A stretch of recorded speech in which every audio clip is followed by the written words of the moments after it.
Last video में हम बात किए थे बडिंग तक, है ना, फ्रैगमेंटेशन, रीजनरेशन एंड बडिंग। आज हम स्टार्ट करेंगे अपने नए टॉपिक से, दैट इज वेजिटेटिव रिप्रोडक्शन या वेजिटेटिव प्रोपगेशन। वेजिटेटिव रिप्रोडक्शन या वेजिटेटिव प्रोपगेशन भी कहते हैं, वेजिटेटिव प्रोपगेशन। ठीक, अब ये वेजिटेटिव या रिप्रोडक्टिव प्रोपगेशन क्या होता है? प्लांट का this happens in higher plants, याद रखना, this happens in higher plants. ऐसे अभी तक हम जितना भी मोड्स ऑफ रिप्रोडक्शन देखे सब का सब आपका लोअर ऑर्गेनिजम्स में होता था, है ना, पर vegetative propagation higher plants, that is angiosperms, है ना। हम आगे आप लास्ट याद करिए, आप क्लास 9 में क्लासिफिकेशन पढ़े थे। एंजियोस्पर्म्स आपका फ्लावरिंग प्लांट्स होता है ना, हाईएस्ट आपका सबसे हाई प्लांट होता है, ठीक है, प्लांट का ग्रुप होता है। इसमें आपका एक एसेक्सुअल फॉर्म ऑफ रिप्रोडक्शन होने के लिए ये प्लांट स्पेशलाइज हो गया है और उसको हम कहते हैं वेजिटेटिव प्रोपगेशन। ठीक, अब ये वेजिटेटिव प्रोपगेशन कहने का क्या मतलब है? ये जो प्लांट्स होते हैं इनके दो पार्ट होते हैं, है ना। एक होते हैं आपका वेजिटेटिव पार्ट, दूसरा होता है आपका रिप्रोडक्टिव पार्ट। ठीक है, रिप्रोडक्टिव पार्ट हम उस पार्ट को बोलते हैं जो एसेंशियली आपका सेक्सुअल रिप्रोडक्शन में काम करे, है ना, जो आपका सेक्सुअल रिप्रोडक्शन में काम करेगा उसको हम रिप्रोडक्टिव पार्ट बोलेंगे। और ये रिप्रोडक्टिव पार्ट आपका कौन सा होता है? तो दिस इज द फ्लावर, है ना, जो प्लांट का फ्लावर होता है that is your reproductive part of the flower. Vegetative part वो पार्ट होता है जो कि आपका रिप्रोडक्शन के काम नहीं आता है ना, या सेक्सुअल रिप्रोडक्शन के काम नहीं आता है। पर कुछ कुछ प्लांट्स में ये वेजिटेटिव पार्ट्स, है ना, they have specialised to perform a type of asexual reproduction, है ना। तो उस टाइप के रिप्रोडक्शन जहां पे कि आपका प्लांट का वेजिटेटिव पार्ट यूज हो और वो रिप्रोडक्शन कैसा हो, वो वेजिटेटिव रिप्रोडक्शन हो, वेजिटेटिव पार्ट से हो, ऐसे रिप्रोडक्शन को हम बोलते हैं वेजिटेटिव रिप्रोडक्शन। प्रोपगेशन क्यों बोलते हैं? प्रोपगेट करना या प्रोपेगेंडा समझते हैं? प्रोपगेट करना या प्रोपेगेंडा मतलब कोई चीज को फैलाना, है ना। तो वेजिटेटिव पार्ट से जब आपका प्लांट्स का नंबर बढ़े, प्लांट्स का नंबर फैले, तो इसीलिए इस टाइप के रिप्रोडक्शन को हम वेजिटेटिव प्रोपगेशन भी कहते हैं। ठीक है,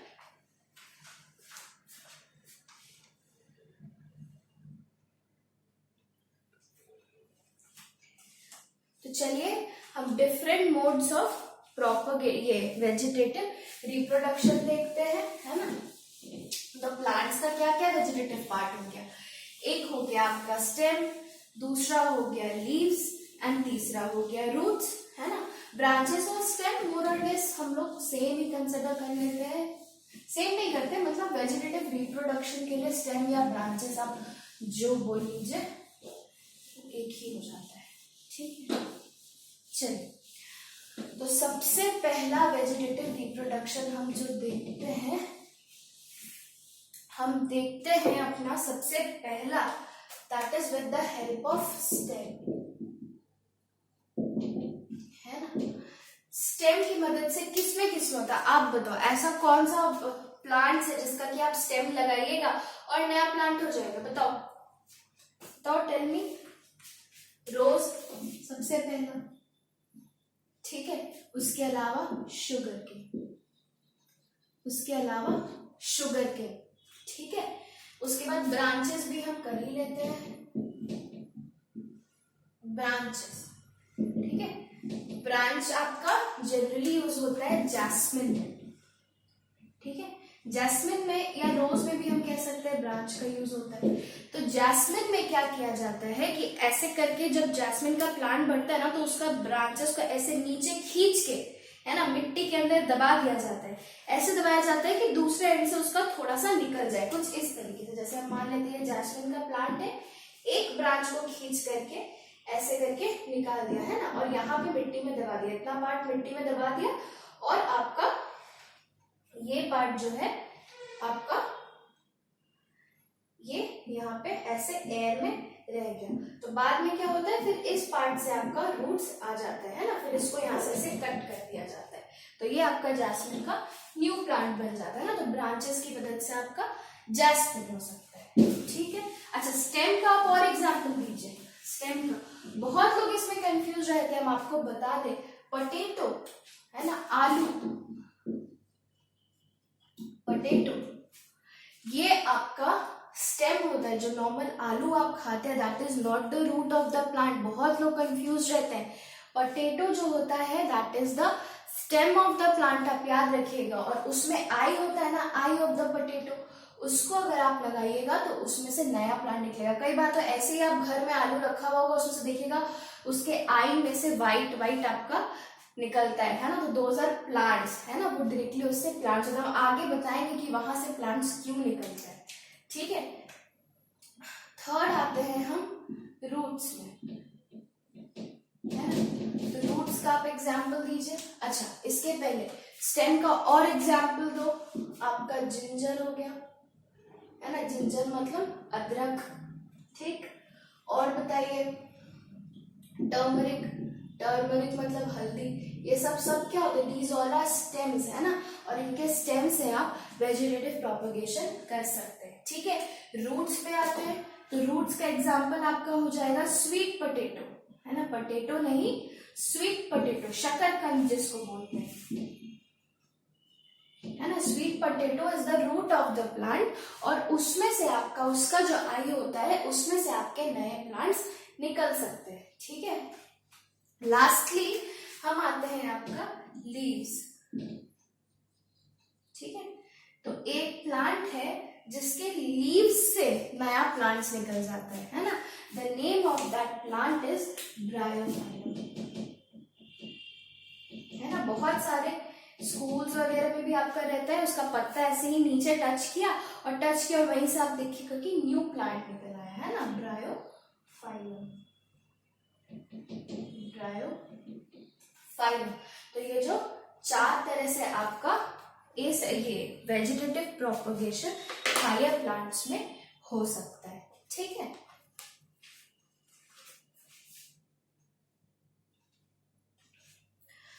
अब हम देखते हैं ऐसा क्या होता है इनमें। अब आप सोचिए ब्रायोफाइलम का अगर हम स्टेम लगा दे तो क्या उसका न्यू प्लांट होगा।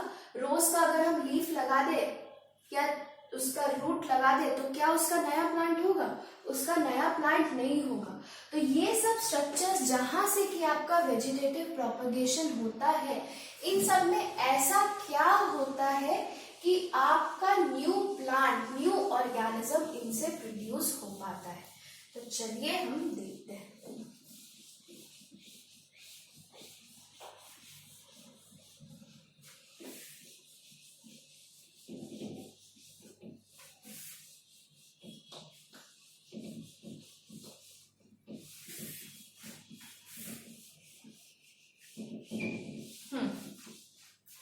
तो इन सब स्ट्रक्चर्स में आपका बड प्रेजेंट होता है। क्या प्रेजेंट होता है, बड प्रेजेंट होता है।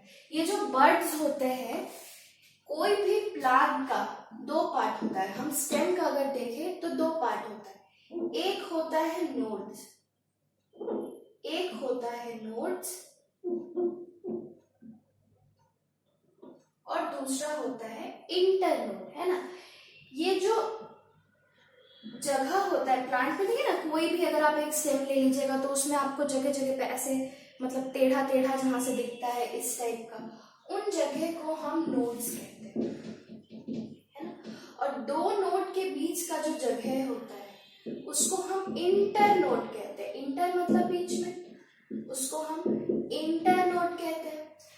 तो अब ये नोड्स वो जगह होते हैं जहां से ब्रांचेस निकलते हैं। कहीं पे भी देखना, अगर लीव्स निकल रहा है या फ्लावर निकल रहा है आपके प्लांट से या कोई ब्रांच निकल रहा है तो हमेशा वो नोड से निकलेगा। हमेशा वो नोड से निकलेगा, है ना। तो ये नोड्स में ऐसा क्या होता है कि वहां से ब्रांचेस या वहीं से लीव्स निकलता है, कभी भी इंटरनोड से नहीं निकलेगा। तो ये नोड में आपका बड्स प्रेजेंट होता है। बड्स जैसे हम ए सेक्शुअल ऑर्गेनिज्म्स में देखे थे बड बनता था, यहाँ पे बकायदा ऐसे मतलब बड डॉर्मेंट मतलब एक्टिव नहीं होके यहाँ पे पड़ा रहता है। जब प्लांट को जरूरत पड़ता है तब ये बड्स एक्टिवेट होता है और एक्टिवेट करके न्यू प्लांट का आपका ब्रांच बनाता है या लीफ बनाता है या फ्लावर बनाता है। तो जो भी वेजिटेटिव रिप्रोडक्शन या वेजिटेटिव प्रोपगेशन हो रहा है आपका, वो आपका स्टेम, अगर हम जैसे रोज का स्टेम लगा रहे हैं तो रोज के स्टेम में वो नोड प्रेजेंट होगा और उस नोड में ये बड्स प्रेजेंट होगा। जब इसको फेवरेबल कंडीशन मिलेगा तो वो नया प्लांट बन जाएगा, है ना। आई ऑफ द पोटैटो क्या है उसमें, जहां पे भी आपका ऐसे जैसे ये आलू है ना, ऐसे ऐसे जहां पे भी आपका गड्ढा प्रेजेंट होता है जहां से कि आपका प्लांट निकलता है, ये गड्ढा कुछ नहीं है, these are the nodes of the stem. हम आपको पता है पोटैटो क्या है, ये नोड्स है और ये नोड्स में क्या प्रेजेंट रहता है, आपका सेल्स प्रेजेंट रहते हैं। कौन से सेल्स, बड के सेल्स।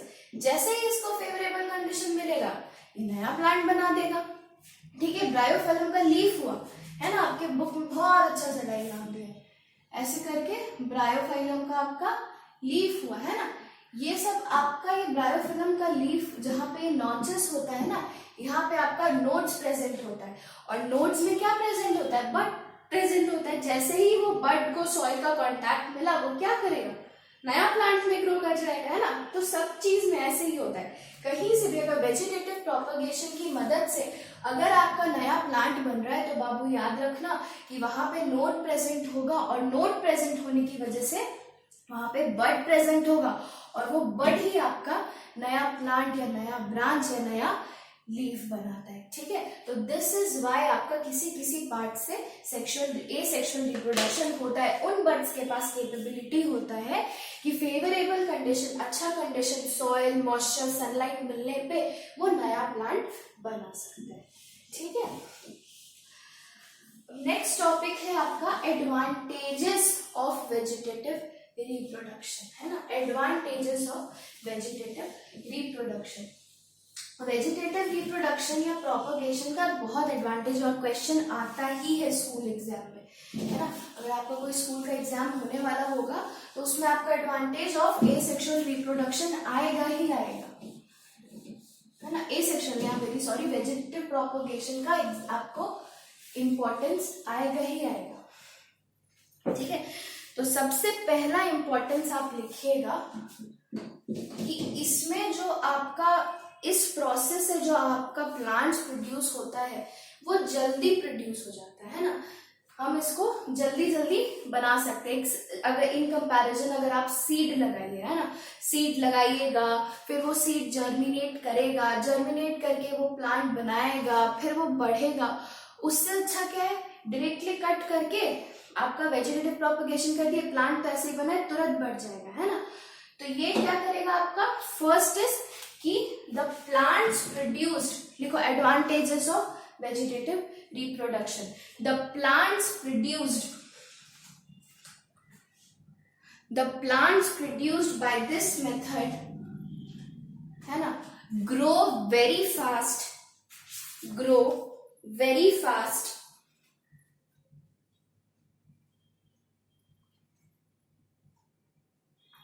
ठीक है, than the ones produced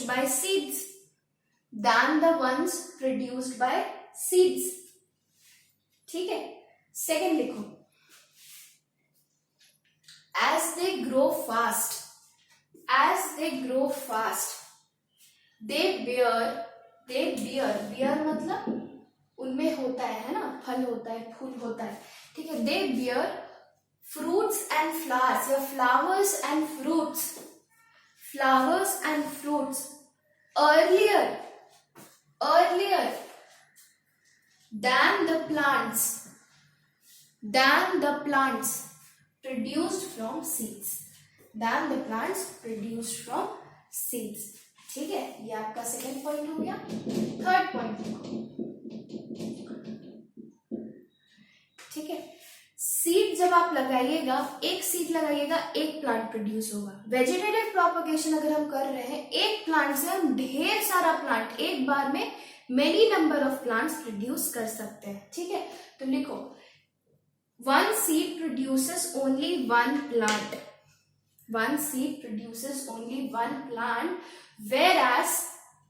whereas plants reproducing by vegetative propagation can produce many plants at a time, है ना, can produce many plants at a time। तो अगर कमर्शियल काम हुआ, हमको बहुत सारा प्लांट्स का एक बार में आपका ये करना है, ठीक है, तो हम क्या करेंगे, उसका ये मतलब एक बार में हम बहुत सारे प्लांट्स प्रोड्यूस कर सकते हैं।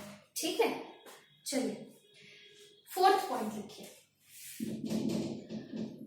कुछ प्लांट्स में सीड बनने का प्रोसेस ही खत्म हो गया। जैसे रोज में क्या आपको सीड मिलता है, बनाना फ्रूट में क्या आपको सीड मिलता है, नहीं मिलता है। तो इनका रिप्रोडक्शन कैसे होता है, they reproduce just by asexual reproduction, है ना। ऐसा नहीं है, ऑब्वियसली एंजियोस्पर्म्स है, फ्लावर्स है, सेक्सुअल रिप्रोडक्शन उनमें होना चाहिए, पर इवॉल्व टाइम के साथ इवॉल्व हो के वो ऐसे बन गए हैं कि उनमें सीड, क्योंकि एसेक्सुअल रिप्रोडक्शन बहुत आसानी से होने लग गया, तो इवॉल्व करते करते वो ऐसे बन गए कि सीड बनाना ही बंद कर दिए। तो बंद कर दिए तो इनका रिप्रोडक्शन कैसे होता है, बाय वेजिटेटिव प्रोपगेशन, है ना। तो लिखो vegetative propagation is used to produce new plants, vegetative propagation is used to produce new plants which have lost the capacity to produce seeds, ठीक है। फिफ्थ लिखो। अब देखो सेक्सुअल रिप्रोडक्शन से आपका वेरिएशन आता है, क्योंकि दो पेरेंट के जैसे हम दिखते हैं ना, लेकिन जब एसेक्सुअल रिप्रोडक्शन होता है तो हम सिर्फ एक ही पेरेंट से प्रोड्यूस होते हैं। एक ही पेरेंट से प्रोड्यूस होने की वजह से हम उनके एकदम आइडेंटिकल होते हैं, क्योंकि हमको अपना जेनेटिक मटेरियल सिर्फ एक ही पेरेंट से मिला, तो हम एकदम उनके जैसे होंगे, है ना।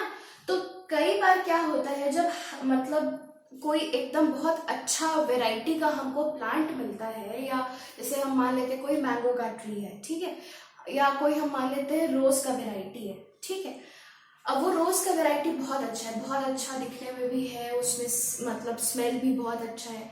अब अगर ये इसका सेक्सुअल रिप्रोडक्शन अगर हम कराएं तो इसका गैमेट बनेगा, दूसरा गैमेट आएगा, फिर सेक्सुअल रिप्रोडक्शन होगा। तो बाहर से जो हमको जेनेटिक मटेरियल मिलेगा उससे क्या हो सकता है, इसका कोई डिजायर्ड कैरेक्टर बिगड़ सकता है ना। हो सकता है इसका अच्छा स्मेल वाला क्वालिटी आया, लेकिन उसका गंदा मतलब कि विजुअल क्वालिटी आ गया है ना, उसका कलर अच्छा नहीं है।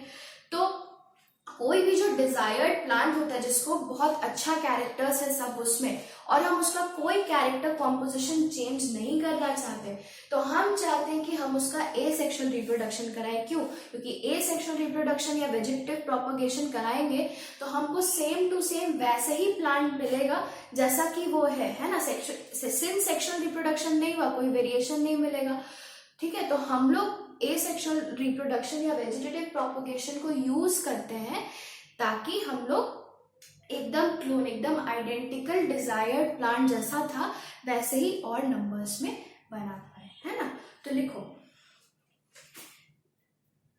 Plants genetically identical to the parent can be produced so that it can retain all the characters of its parents, है ना। so that it can retain all the characters of its parents, ठीक है। तो ये आपका advantages of vegetative reproduction हो गया। ये एग्जाम में 90% है कि आता ही है, स्पेशली आपके स्कूल के एग्जाम में, तो प्लीज ये याद करके जाना, है ना, ठीक है।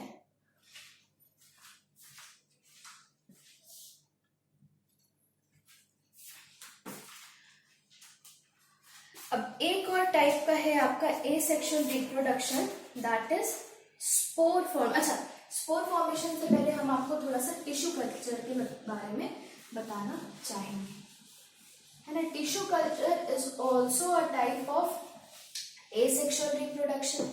इसमें हम क्या करते हैं, नेचुरली तो आपका होता क्या है, नेचुरली जैसे वेजिटेटिव प्रोपगेशन हम करते हैं, तो वेजिटेटिव प्रोपगेशन करने के लिए हमको नोड्स चाहिए, नोड्स के जगह पे मेरे को बड्स चाहिए, ठीक। अब कई बार किसी प्लांट में ऐसा नहीं होता है, तो क्या हम उनका वेजिटेटिव रिप्रोडक्शन या वेजिटेटिव प्रोपगेशन नहीं करवा सकते हैं? तो आज के दिन में ऐसा नहीं है। आज के दिन में एक हमारे पास नया टेक्निक आ गया, that is called as tissue culture. Tissue culture को माइक्रो प्रोपगेशन भी बोलते हैं।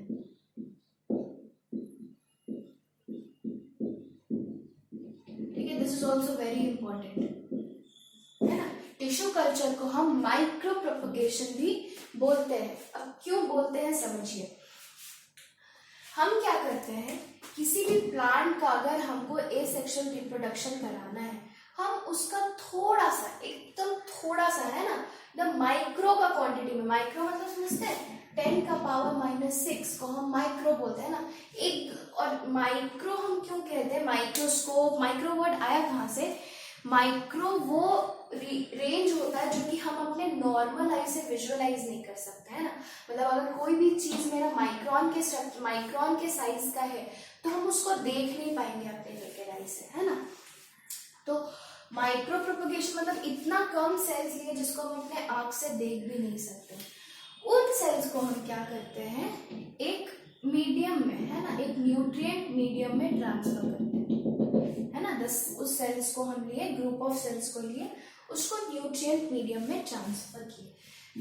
अब ये न्यूट्रिएंट मीडियम में क्या होगा, आपका सारा सॉल्ट्स होगा जो भी रिक्वायर्ड है ना, आपका कार्बोहाइड्रेट्स होंगे, एनर्जी सोर्स, प्रोटीन्स होंगे, लिपिड्स होंगे, जो भी सेल को अपना नॉर्मल मेटाबॉलिज्म के लिए जरूरत है वो सारे के सारे चीज इसमें होंगे, और न्यूक्लिक एसिड होंगे, ठीक।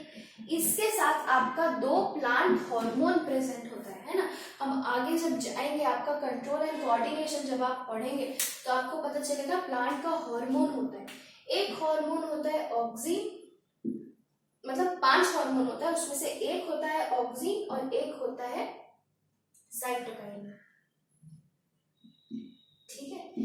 ये ऑक्सिन जो होता है ये आपका रूट बनाने के लिए हेल्प करता है, और जो साइटोकाइनिन होता है ये आपका शूट या लीव्स या ब्रांचेस बनाने के लिए हेल्प करता है। तो ये सारा चीज इस मीडियम में रहता है ना। तो सबसे पहले हम इसको ये वाले मीडियम में डालने के बाद हम इसमें इसको छोड़ दिए, है ना। ये अभी स्टार्टिंग में ही ये नहीं डालते, इतना मीडियम में डालने के बाद हम इसको सेल डिवीजन एनहांस करने के लिए हार्मोन्स डाल के हम इसको छोड़ दिए। जब हम इसको छोड़ दिए तो ये सेल्स क्या करता है, सेल्स इतना अच्छा कंडीशंस मिलने की वजह से, और हम ग्रोथ प्रोमोटर्स, है ना, सेल डिवाइड करने के लिए भी हम हार्मोन्स डाल देते हैं, उनके डालने की वजह से क्या होता है, ये सेल्स एकदम डिवाइड करके, है ना, ढेर सारा माइटोसिस करता है, और माइटोसिस करके, माइटोसिस के बारे में हम आपको बताएंगे। माइटोसिस अभी आप समझ लीजिए सेल डिवीजन करता है ना, तो जो ग्रुप ऑफ सेल्स हम डाले, है ना, ये ढेर सारा सेल डिवीजन करेगा, और सेल डिवीजन करके बहुत सारा सेल्स या ग्रुप ऑफ सेल बना लेगा, है ना, बहुत सारा सेल डिवीजन करेगा, और सेल डिवीजन करके ये बहुत सारा सेल्स या ग्रुप ऑफ सेल्स बना लेगा, ठीक है। इन ग्रुप ऑफ सेल्स को हम बोलते हैं कैलस, इसी ग्रुप ऑफ सेल को हम बोलते हैं कैलस, ठीक है। अब ये जब कैलस बन गया, इसके बाद हम इसमें सबसे पहले ऑक्सिन डालते हैं। ऑक्सिन डालने की वजह से क्या होता है, इसका रूट्स आने लगता है ना। उसके बाद हम इसमें साइटोकाइनिन डालते हैं, जिसके वजह से शूट आता है। आप बताइए ऑक्सिन पहले क्यों डाले, पहले आपको रूट का जरूरत है, तब तो आप शूट को सस्टेन कर पाइएगा ना, रूट ही नहीं रहेगा, आप पहले शूट बना दीजिएगा तो उस तक पानी कैसे पहुंचेगा, खाना कैसे पहुंचेगा। तो सबसे पहले रूट बनाया जाता है प्लांट का, फिर शूट बनाया जाता है ना। उसके ये डालने की वजह से फिर वो डिफरेंशिएट कर जाता है छोटे छोटे प्लांट्स में, है ना, रूट्स एंड शूट के हिसाब से, ठीक है। Don't go in the diagram. Roots बन जाता है, उसका शूट बन जाता है, फिर ऐसे ही छोटे छोटे प्लांट्स आपके बन गए, फिर जाकर के इनको आपका रीप्लांट कर दिया जाता है ना। तो इसका भी आपका एडवांटेजेस क्या हुआ, इसका भी एडवांटेज आता है। बस जो जो हम वेजिटेटिव प्रोपगेशन का लिखवाए थे सबका सब इसका भी एडवांटेज हो गया है ना, सबका सब इसका भी एडवांटेज हो गया। ये यूज कहाँ होता है, ऑर्नामेंटल प्लांट्स है ना, जो हम घर में सज्जा सजावट के लिए जो प्लांट यूज करते हैं उसके लिए ये जनरली यूज होता है। सिर्फ उसके लिए नहीं होता है, इसका और भी बहुत काम होता है, ठीक है, आपके लिए। और जान लीजिए डिजीज फ्री प्लांट, एक तो आपको ऑर्नामेंटल प्लांट्स में यूज होता है जो आपके एनसीईआरटी में लिखा है, दूसरा for making plants disease free, है ना। हम मान लेते हैं कोई वायरस है, ठीक है, वो अफेक्ट किया हुआ इस लीफ को, तो जैसे ही ये लीफ बढ़ेगा एकदम न्यूली सिंथेसाइज सेल में, तो वो वायरस तुरंत अफेक्ट नहीं करेगा। जो जैसे ही न्यूली सिंथेसाइज सेल होता है हम उसको हटा करके फिर माइक्रो प्रोपगेशन के लिए डाल देते हैं, तो ये इन्फेक्टेड प्लांट से मेरा डिजीज फ्री प्लांट प्रोड्यूस हो जाता है, ठीक है। तो ये दो याद रखना एडवांटेज में, एक और तुम माइक्रो प्रोपगेशन में ऐड कर सकते हो कि माइक्रो प्रोपगेशन में वेजिटेटिव प्रोपगेशन का तो सारा का सारा एडवांटेज होता ही है, उसके साथ एक और आप ऐड कर सकते हैं कि डिजीज फ्री प्लांट्स बनाने के लिए भी ये यूज आपका होता है, ठीक है। इसके साथ यहाँ हम खत्म करते हैं। नेक्स्ट क्लास में थोड़ा सा है स्पोर फॉर्मेशन हम आपको बताएंगे, और उसके बाद फिर हम सेक्सुअल रिप्रोडक्शन में एंटर करेंगे, फिर प्लांट का सेक्सुअल रिप्रोडक्शन देखेंगे।